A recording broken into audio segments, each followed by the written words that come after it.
Reacciones de metátesis o de doble descomposición. Primero tenemos las reacciones de precipitación.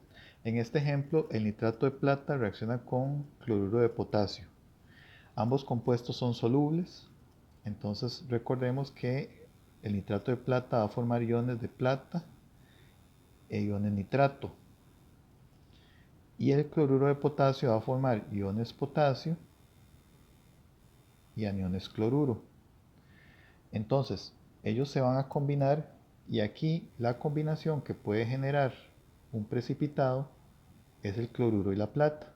Entonces se va a formar AgCl, que es un sólido que va a precipitar en el medio, ¿verdad? Y pues se nos va a formar también nitrato de potasio, pero en estado acuoso. Se van a quedar los iones en disolución. Y esa sería entonces el producto o los productos de la reacción. En la siguiente, pues hacemos un análisis similar y el compuesto que va a precipitar ahí va a ser el sulfato de bario, BaSO4, es un sólido. Y también se va a formar HCl, acuoso. Ahora, si quisiéramos equilibrar la reacción, tendríamos que poner un 2 en esta posición y ya la reacción pues quedaría equilibrada. Ahora vamos con las reacciones ácido-base, que es una reacción que nos interesa muchísimo. En una reacción ácido-base, recuerden que el ácido le dona H más a la base. Entonces se va a formar agua. Y los iones sodio y cloruro pues van a quedar como iones en disolución. Entonces podemos decir que se forma NaCl acuoso más agua líquida. En la siguiente reacción pasa algo similar. El ácido sulfúrico le dona sus dos hidrógenos ácidos al hidróxido de calcio. Entonces se nos va a formar el sulfato de calcio acuoso más agua líquida. Ahora, si quisiéramos equilibrar esa reacción, pues tendríamos que poner un 2 aquí frente al agua y ya quedaría la reacción equilibrada. Ahora, recordemos que también hay algunas reacciones ácido-base en las que no participan hidróxidos, en este caso participa un sulfuro, y recordemos que cuando un sulfuro, en este caso el sulfuro de níquel, reacciona con un ácido, los sulfuros generan un gas que se llama el H2S, que es el sulfuro de hidrógeno. H2S es un gas y los iones que quedan ahí presentes, en este caso el níquel y el cloruro, ¿verdad? Forman pues cloruro de níquel. Recordemos que el níquel es un metal de transición y presenta un número de oxidación de 2, por lo tanto la fórmula del cloruro de níquel es NiCl2, acuoso. Ahora, si quisiéramos equilibrar esta reacción, tendríamos que poner un 2 frente al HCl y ya la reacción pues quedaría equilibrada. Y recordemos que otra reacción de ácido-base también es en la que participan, por ejemplo, un carbonato o un bicarbonato con un ácido. En este caso tenemos carbonato de potasio, entonces el ácido le dona su H más al carbonato, se forma ácido carbónico, pero el ácido carbónico se descompone y va a generar dióxido de carbono. Entonces se nos va a formar CO2. El CO2 es un gas. Más, bueno, el potasio va a reaccionar con el cloruro, ¿verdad? O por lo menos va a quedar ahí la sal de KCl, acuosa también, más estas reacciones siempre van a generar agua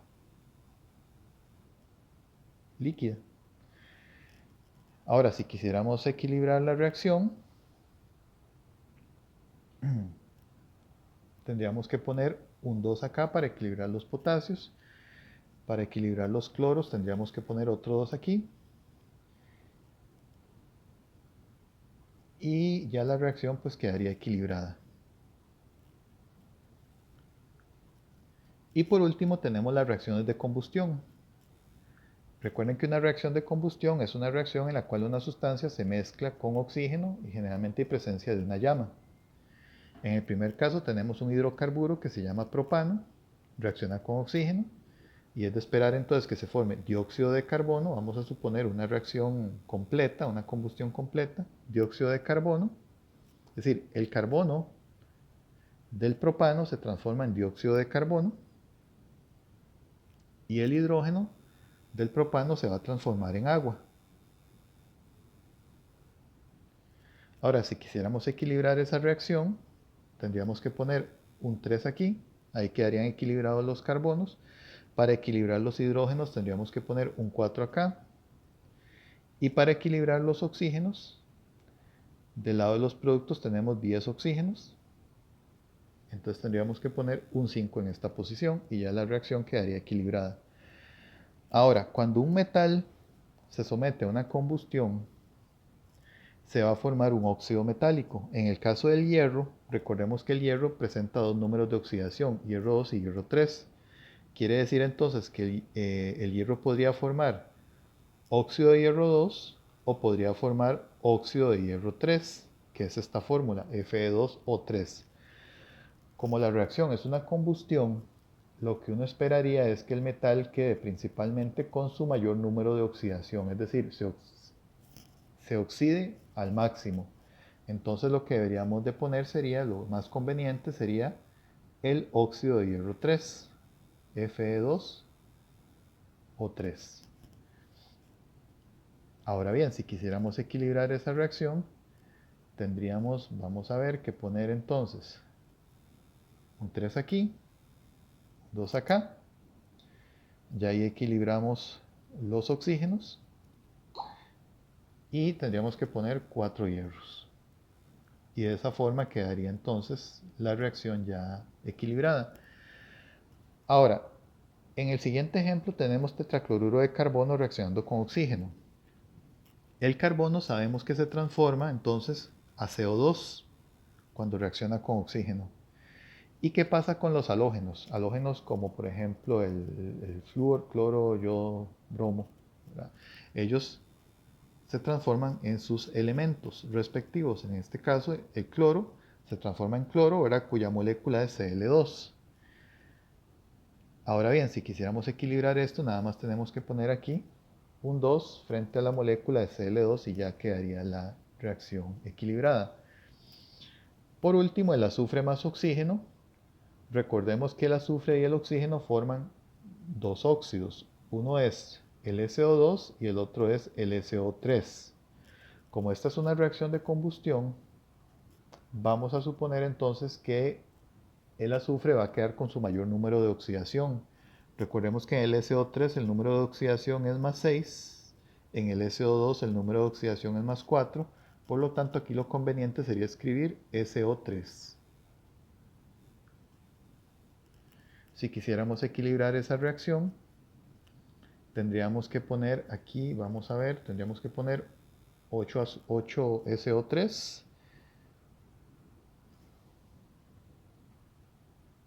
sería una forma de hacerlo.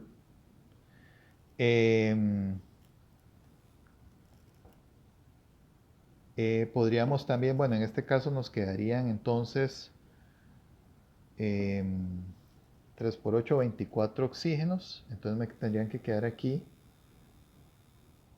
12 oxígenos.